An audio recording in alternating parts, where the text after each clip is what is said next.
The family of the late Robert Orman Odlum Jr., also known as Robbie or Capone, who passed away on Saturday, January 18, 2020, and was buried on Wednesday, February 5th, 2020, would like to extend heartfelt gratitude to the numerous persons who supported us in any way during the illness of our loved one, as well as during the period of bereavement.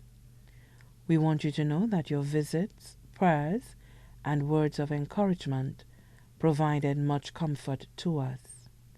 We are extremely grateful for your various contributions and assistance before and during his interment.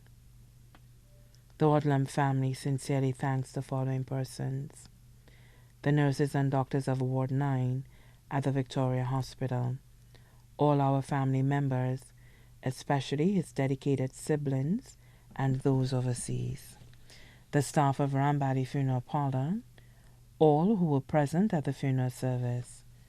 May Robert Orman Odlum Jr. continue to rest peacefully.